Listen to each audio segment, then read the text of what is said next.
这次比较不一样，因为今年在台南，前2次在参加的时候都是在外县市啊，刚好这次第3次在台南，所以会比较亢奋一点。会希望就是能在自己家乡打一个好成绩啊。有比过几次的全运会，然后第1次是在地主队，所以相对有地主优势，所以也很期待就是比赛的到来。这个112年的全国运动会，那这一次呢，一共有35种运动，包括5种这个我们的选办项目哈，那一共有48个场地，分布在5个县市。这些场地都是符合我们全国运动会举办的一个标准的场地，也都是国际上可以认同的一个场地啊。所以我们不怕困难，我们希望多办一些全国性、国际性的比赛，然后征集很多的经费投入在我们的场馆这个建设，还有人员的培训，让我们的人员都有这样承办一个全国性赛事的一个经验。我们台南市当然，我们身为一个承办的一个城市，我们对我们选手也有一些诱因，比如说我们的奖金，我们在6都里边原来是30万，那为了要提供给我们选手一个更好的一个诱因，我们提高到35万。那这35万就是在6都里边是最高的。其实奖金是其次，最主要就是我们台南市为了要对这些选手有一个好的保障。如果你代表我们台南市来争取到好的成绩，我们呢会特别来辅导他们留在我们家乡，来为我们的这个代表队来做服务。我们今年的办的活动，办了这样的一个比赛，我们的希望我们的选手能够更上一层楼。除了能够明年在巴黎奥运会，能够为我们国家、为我们的家乡来争取荣誉以外，我们希望我们这些选手都不断的这个成长，把我们台南市的基层跟代表队的实力，然后厚植。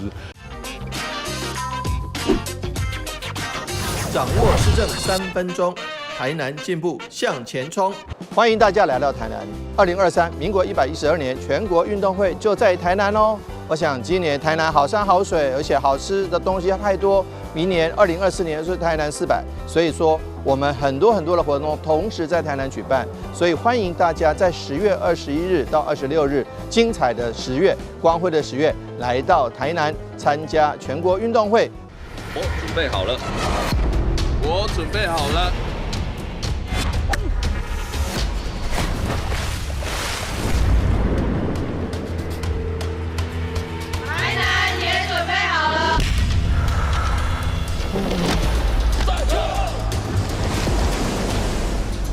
2023全运会，欢迎来台南，我们都准备好了。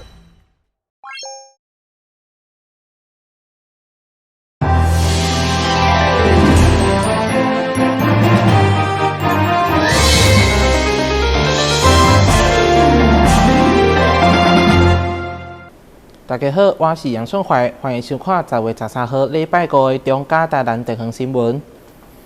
距离明年立委选战只剩90天，其中第2选区现任立委郭国文13号大动作召开记者会，谴责对手制造谣言，包括收取光电业者的政治现金等指控。立委郭国文表示，若是讲对手无愿意尊重民主体制，持续抹黑，伊将会提告。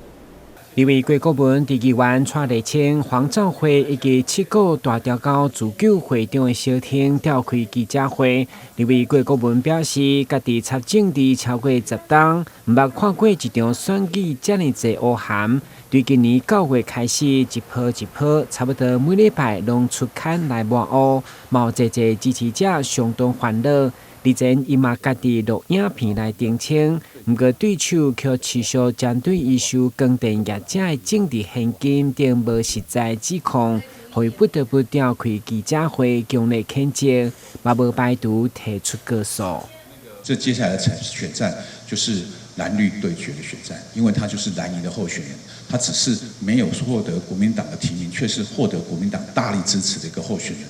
绝对没有所谓的尊赖或敬侯。这只是想要操作分裂投票的一个伎俩而已。基本上，他的最主要目的就是要下架民进党，他的最主要目的就是要把所有民进党的这一个执政的可能性，想要进行阻绝。这样的本质跟目标，就是蓝营候选人的他的政治目标跟任务。所以我必须说清楚，让所有的支持者知道，这种恶劣的手法绝对是蓝营一直以来一贯的一个伎俩。好，我必须这么说清楚。如果后续还有类似的手法的话，那么我们就会具状提告。为了面对7个光电案的设立通过，大条高自救会会长李和田马边卡表示，当时议员陈坤和无主动提案，才是造成7个静电的关键。在强调说，他没有对大超过做出什么事，但是什么事是谁有做谁没做，我们这里心里很清楚。因为那个时间点，如果不是郭立伟帮我们挡了下来，我们现在真的难怪我们被考过把赛呀。我们就只是报名，什么都没有。而且当初很奇怪的就是说，在议会决议之前，就是61线以西不能够开发。为什么他们后来又会同意说要做一个示范区？这个就很争议的事情。这个本来就是议员应该要帮我们挡掉的东西，结果他没有挡掉。停止抹黑，干净选举。面对立委郭国文大动作开记者会，牵接对手陈坤和负面的选举操作，对此陈坤和回应，文宣顶面所讲的内容拢会当查证，而且有伊签名负责。对手若认为有无实在，会当提告，但都是伊所提出的质疑，拢无看见对手正面回应。台南新闻军集采访报道。台南在地企业华隆集团厂房因为有水利地管穿，只要拄到大雨就会淹水，造成严重财产损失。为了解决淹水问题，向龙田水利署嘉南管理处提出改道申请，也毋过该申请案通过以后，煞出现问题，互该集团董事长肖栋斌真不满，因此13号召开记者会，讲出伊的诉求。因为有水利大水沟贯穿总部。每到后大雨，华盈集团的厂房内外拢会淹水，造成袂少财损。但华盈集团基于对着政府机关甲民间事业单位共存共荣的理念，多年来华盈集团拢无向龙田水利署分嘉南管理处提出赔偿。为解决淹水问题，华盈也向主管机关提出废水改道申请，最后也将购买这块水利地，希望会当彻底解决淹水问题。但进入到买地阶段，却出现顶重工业用地被定价为假重工业用地售价，互华盈集团董事长肖栋斌认为真不合理，大声表达不满。国有单位从业人员，他的心态到底是服务百姓、递进其力，检讨全国水利地和民间之间的连接程序，让它发挥递进其力的所在。该排水的发挥真正排水功能，该积水的有龙田灌溉之所需。而已经都没有了，跟民间相交连，不是动不动就窃占国土，拆屋还地、什么侵占等等，而是如何检讨跟民间的利益相结合。我想这应该是改成国有所在，也是农水署各级长官的责任任务所属。第二个，执行单位它的透明度到底归哪个单位监管？比如说我刚刚说这个事实里面出现一个状况，承办者来勘察事实，连看都没有进来看。就说我占用就占用，非占用不可，这种态度是如何？第二个，6个专家考核，这里是丁总建筑工业用地烦躁的地方，他说是甲种工业用地就甲种工业地，还用6个专家花费数十万的代价。刚刚我前面故事里面有讲到，请问这些东西到底谁监督啊？这花费钱到底不是浪费公帑吗？不是百姓民间的钱吗？所以这些执行单位到底应该由谁监督？对着华盈的诉求，农水署嘉南龙田管理处表示，华盈案有组成查股小组，外聘的成员拢是专业估价师，有台南市政府地价科、不动产估价师、国产署委员等，是参考附近用地实价登录估价而来。记者张世伟采访报道。立委陈天辉新册《非常女力养成记》第2前发表，台南市这位女性议员小婷13号竟召开记者会。共同为陈天辉赞声，同时宣布19号要伫台南市北区大港国小举办第1场发表会。为开拓立委陈天辉铁人班的生活，由着酷酷姐周玉蔻担任总策划，小编丁轩甲李维静共同编写。听看听，非常女力陈天辉养成记，日前正式发表。13号上午伫台南市议会，有着多位议员女力共同来小听，有资深的议员杜素银、陈秋平、蔡秋兰，另外嘛有年轻的陈碧玉、曾子杰、余祖清甲周丽珍，以及家己的小妹陈怡珍，拢现身来小听。这本册内底应该是写他人生从政的过程啦，吼。啊，为什么我讲我对廷辉特别的深刻？就是87年的时阵，吼，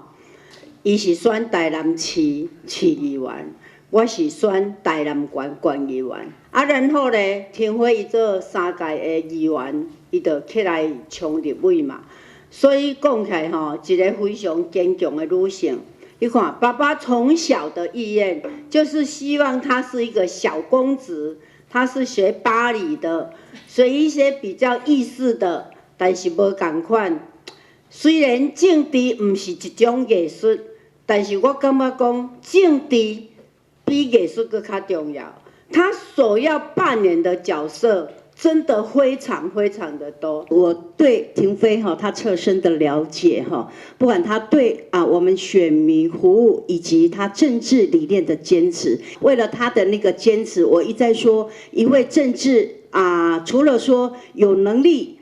要有魄力，还要有效率最主要也是要有魅力啦这些他都兼具到了立委陈廷辉表示，因为受到酷酷节鼓励，这本册对记录细汉的成长、助选、到出社会就业，一直到参与政治，对23岁参选议员、担任议员甲立委，一路行来26档的点点滴滴，并且讲出家己的内心世界。其实这本书最主要是说，因为过去其实太多人都认为，哇，这个陈亭妃在荧幕上，在立法院给人的感觉，跟私底下其实是完全不同的。大家都说你真的是电视上的陈亭妃吗？我说为什么你会这么想？他说没有啊，这个私底下跟我们在聊天开杠的陈亭妃是邻家小女孩，可是在这个政治上，在媒体上出现的，还有在我们的立法院所看到的陈亭妃是大家非常信任，而且非常坚持民众的想法理念冲的陈亭妃，而且没有任何退缩，所以他们觉得这两个这个印象差太多了，所以他就说，其实我应该要把我内心的那个小世界写出来。这也是周玉寇姐，这也是15号他会亲自下来我们的签书会他会直接来表达说为什么他会有这个想法，也是我跟他讨论，跟他在聊天的时候聊出来。他说你完全不一样我在电视上我们常常会同台啊，在这个政论节目同台，他说你怎么会跟我在政论节目所看到陈亭妃不一样？所以他觉得说我应该把你真实的一面写出来。立委陈亭妃感慨表示，其实政治女力真正无轻松，虽然社会上拢讲两性平权，但还是有固有的传统思想。希望这本新册发表，会用的互更多人认识无同款的陈亭妃。现场同时还佫预告，10月15将伫个台港国小来举办台南头一场的新册发表加签名会，欢迎民众踊跃到场收听政治女力陈亭妃。台南新闻林根采访报道。为了发扬安平的魅力甲热情，安平区公所13号特别举办社区营造联合成果展，邀请一个社区团体表演摆搭，同时也为台南市8档纪念暖心。112年度安平区社区营造联合发表会，13号上午伫安平的遥控飞机场盛大来举办，有着安平社区的长辈，以着手指鼓队演出，为活动来揭开序幕。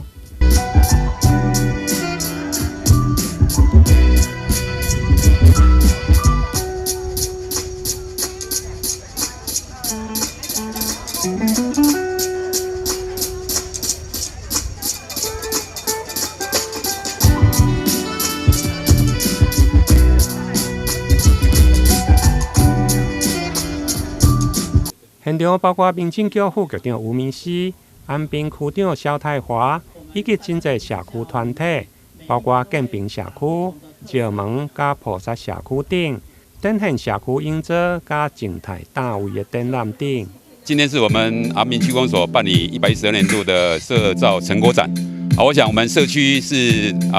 这些志工妈妈社区的民众都非常自主，将我们社区的特色都把它展示得非常好，尤其是有关动态的一些舞蹈或者是静态的一些展览，都表现了像我们这边就有一个海洋风有一些非常棒的手工艺品展示我们社区我们所有的力量让我们社区在营造社造这个部分能够展示出他们的特色。我想谢谢我们公所在这个部分非常的用心来办理这个成果展，也谢谢我们所有的市民朋友来一起为我们明年台南400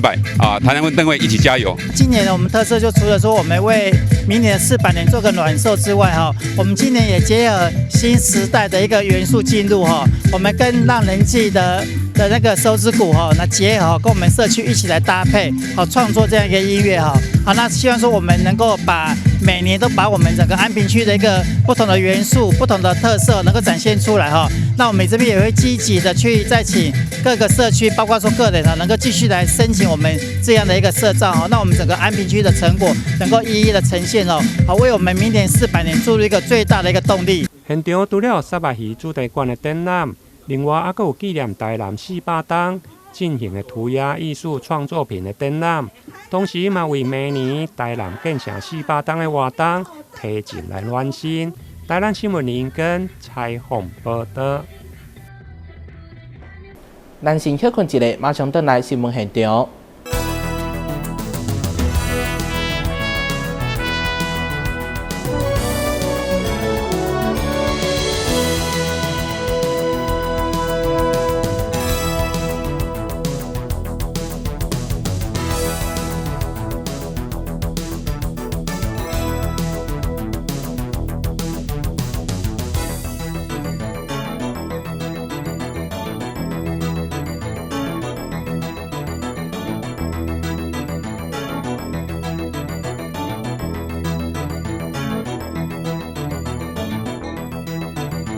台南文化中心今年将迈向39周年，市府将伫10月14号开始举行一系列馆庆活动。市长黄伟綽特别出席活动记者会，邀请民众做伙为台南文化中心做生日、欣赏形象表演。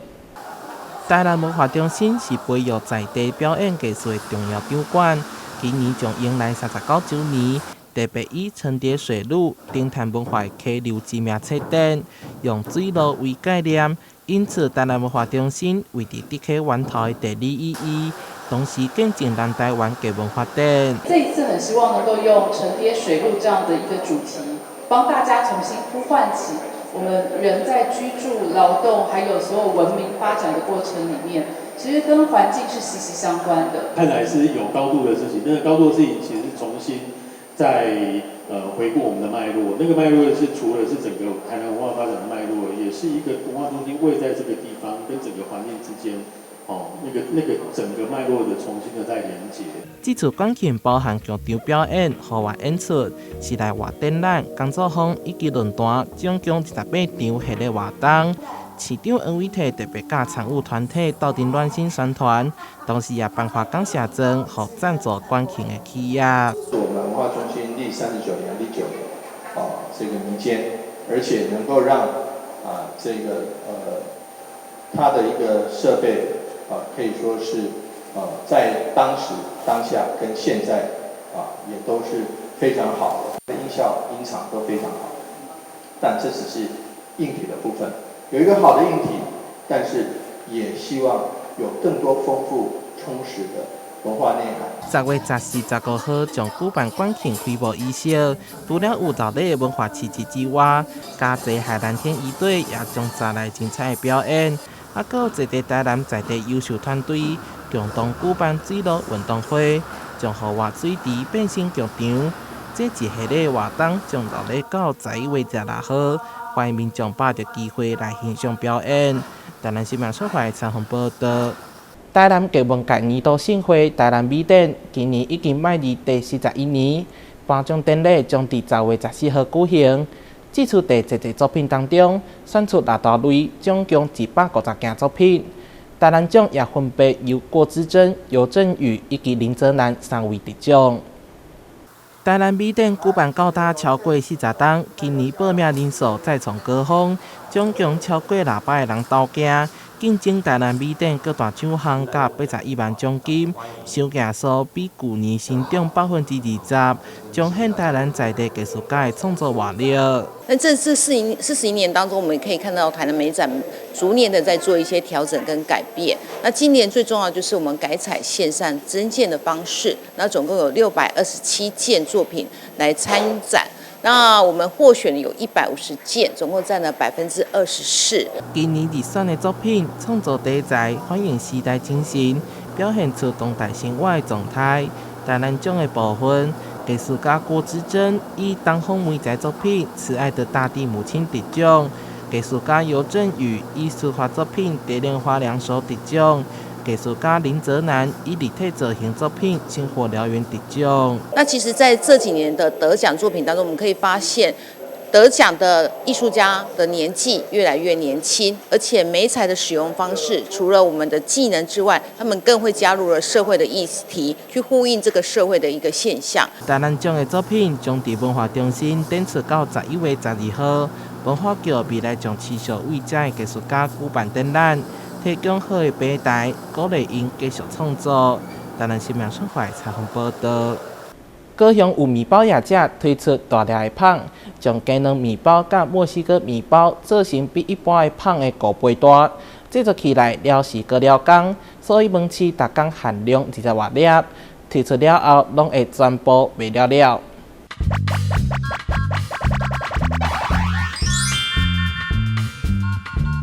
是一般大小的菠萝面包，往旁边一看，竟然还有足足5倍大的同款巨无霸。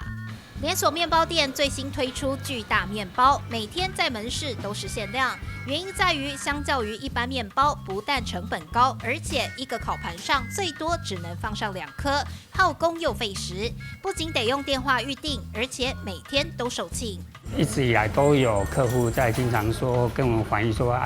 你们怎么都没有做比较传统的面包？哦，他们可能比较怀旧，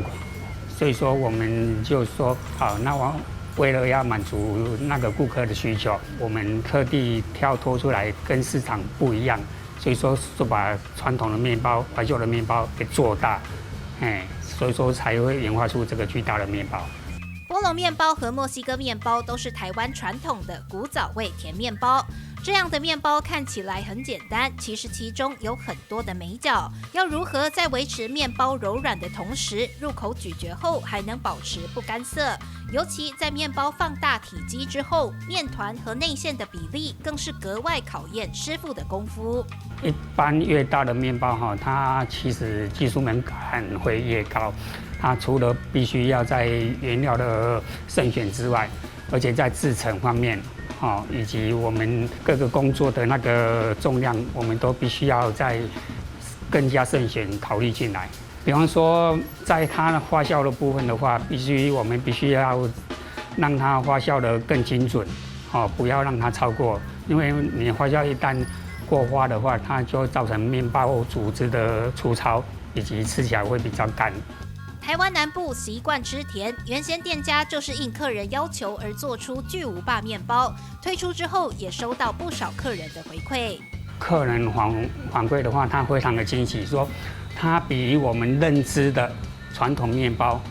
更跳痛。他没有看到说一个面包传统面包可以比连还要更大，然后吃起来口感又更加的湿润，更好吃。现代人生活繁忙，经常选择方便携带的面包作为填饱肚子的选项。如今推出这样的大面包，还能和亲朋好友共享，在快步调中忙里偷闲，一起享受早餐和下午茶时光。记者周福庆、李凡飞公审报道。感谢你收看10月13号的中嘉台南电视新闻，我是杨顺怀，咱再会。